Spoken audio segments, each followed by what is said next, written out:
Assalamualaikum warahmatullahi wabarakatuh. Perkenalkan, nama saya Nia Ramadhatu Soliha dengan NIM 15 2021 0041. Yang terhormat Ibu Nurul Fajri MPD selaku dosen pengampu mata kuliah bimbingan kelompok di Universitas Islam Asy-Syafi'iyah, Prodi Bimbingan dan Konseling, Fakultas Keguruan dan Ilmu Pendidikan.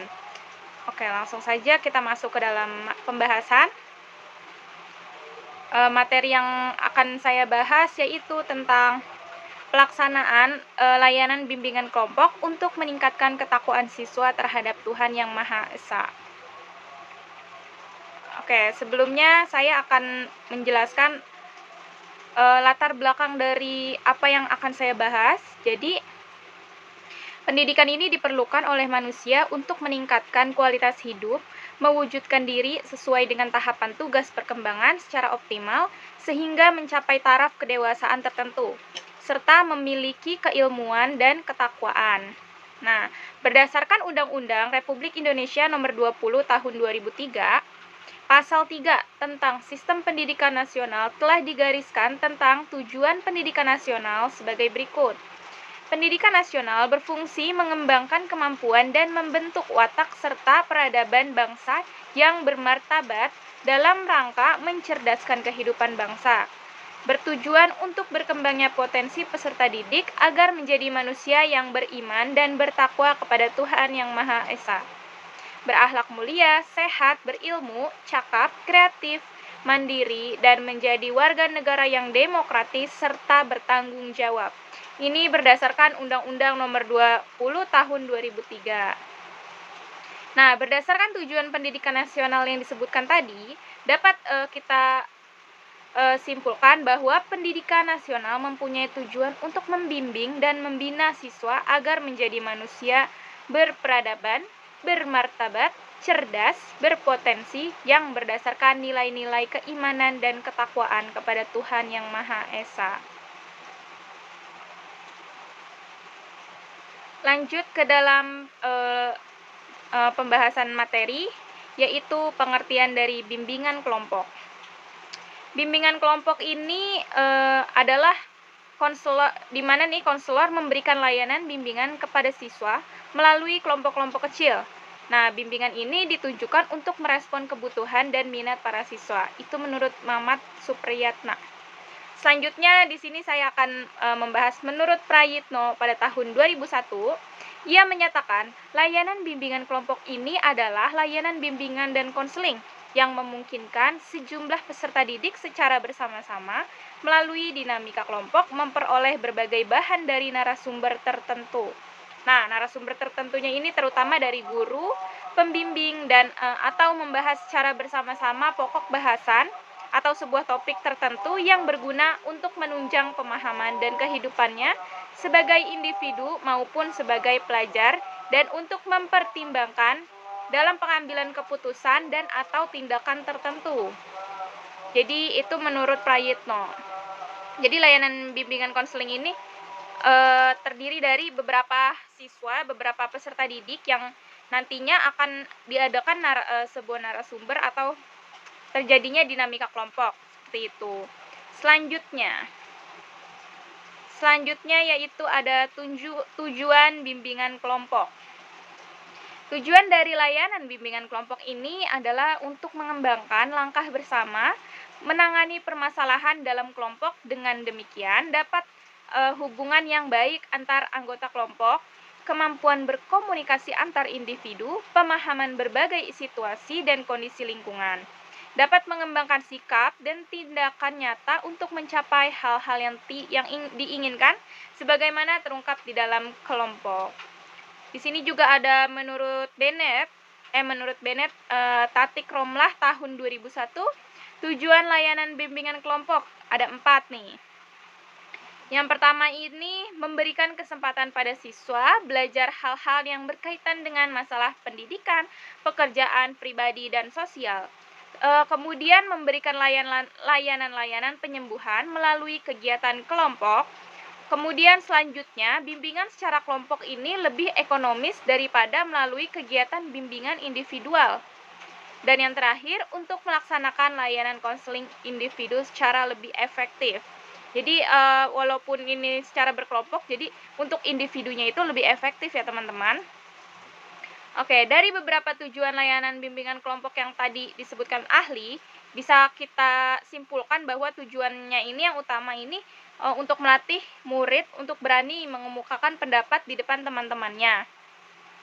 Kemudian lebih bisa bersikap terbuka di dalam sebuah kelompok gitu. Kemudian melatih juga untuk membina keakraban bersama teman-temannya dalam kelompoknya, khususnya dan teman-teman lain di luar kelompoknya. Jadi karena adanya bimbingan kelompok ini, mereka bisa saling belajar, saling berinteraksi gitu. Kemudian melatih juga untuk mengendalikan diri dalam kegiatan kelompok, memperoleh keterampilan sosial dan memahami dirinya dalam berhubungan dengan orang lain. Selanjutnya ada bentuk dari bimbingan kelompok. Yang pertama di sini ada pelajaran bimbingan.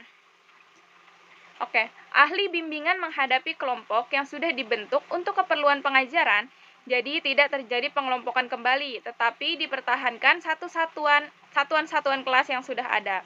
Kemudian yang kedua ini ada kelompok diskusi, dibentuk kelompok-kelompok kecil yang terdiri dari 4 sampai 6 murid. Kemudian murid mendiskusikan sesuatu bersama, masalah yang didiskusikan ditentukan oleh ahlinya atau pemimpin kelompoknya. Selanjutnya ada kelompok kerja. Di sini murid yang mengerjakan suatu tugas bersama dapat berupa tugas studi, dapat dipakai sebagai sarana untuk rangka pelajaran gitu. Kemudian ada homeroom. Homeroom ini pertemuan kelompok murid tertentu yang terdiri dari 25 sampai 30 orang untuk kegiatan bimbingan. Kegiatan ini dapat berupa pembahasan suatu masalah, sosiodrama, atau persiapan suatu acara.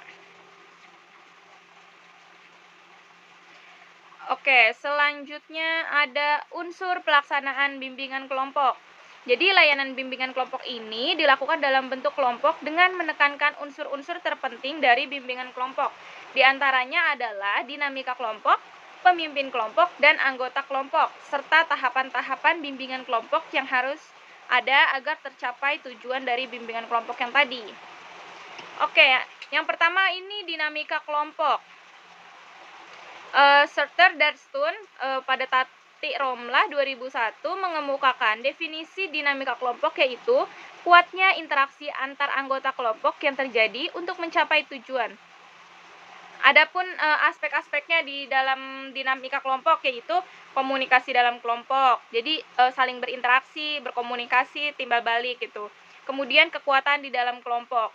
Jadi interaksinya ini ada timbal baliknya gitu, ada kuat gitu argumen-argumennya saling berinteraksi. Kemudian kohesi kelompok yaitu faktor yang mempengaruhi anggota kelompok untuk tetap menjadi anggota kelompok tersebut. Jadi dia semakin kuat nih berkomunikasinya gitu. Kemudian ada pemimpin kelompok. Pemimpin kelompok ini salah satunya yang memberikan dorongan emosional, memperdulikan, memberikan pengertian, dan fungsi eksekutif yaitu menentukan batas waktunya, tempatnya, norma-norma, menentukan tujuan dan saran-saran gitu.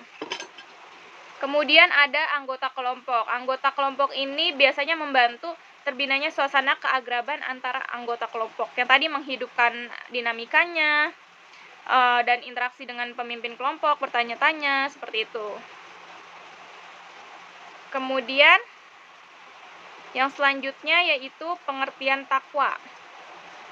Jadi takwa menurut bahasa ini, takwa berasal dari bahasa Arab yang berarti memelihara diri dari siksaan Allah Subhanahu wa taala, yaitu dengan mengikuti segala perintahnya dan menjauhi segala larangannya. Nah, pengertian takwa menurut istilah kita dapat di banyak literatur juga gitu. Termasuk Al-Qur'an, hadis, dan pendapat sahabat para ulama.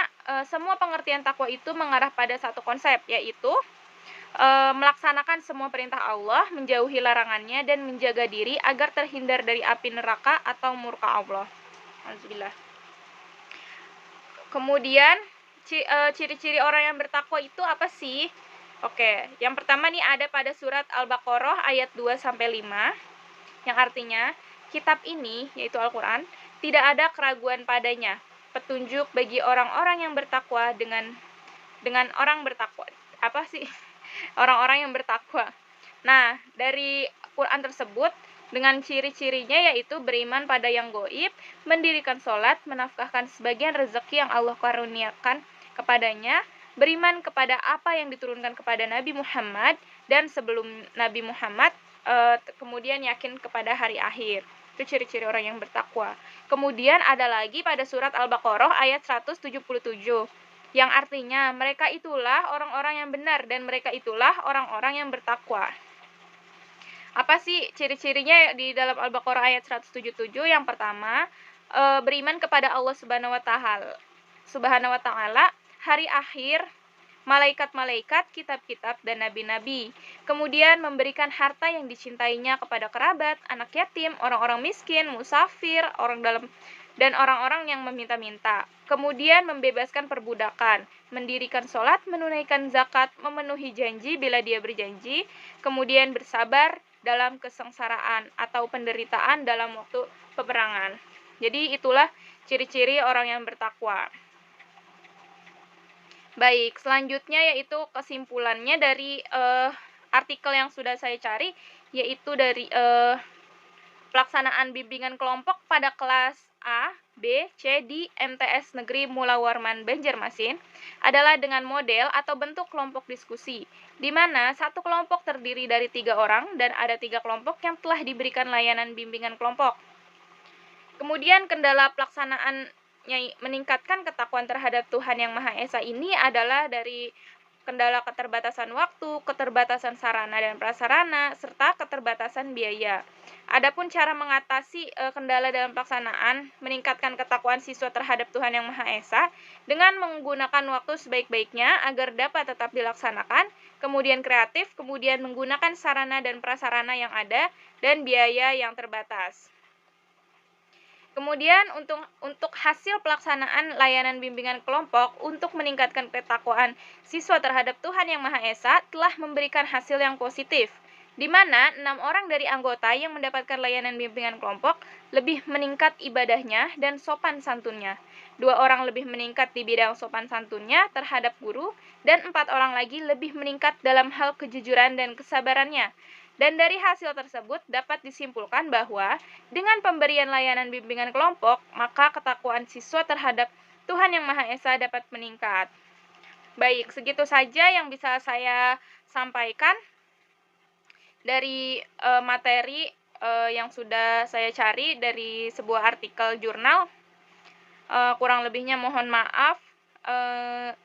Jika ada kekurangan bisa langsung komentar aja untuk saya lebih belajar lagi, dan saya juga menyadari masih banyak kekurangan dalam penyampaian saya. Sekali lagi terima kasih, mohon maaf sebesar-besarnya. Billahi taufik wal hidayah. Wassalamualaikum warahmatullahi wabarakatuh.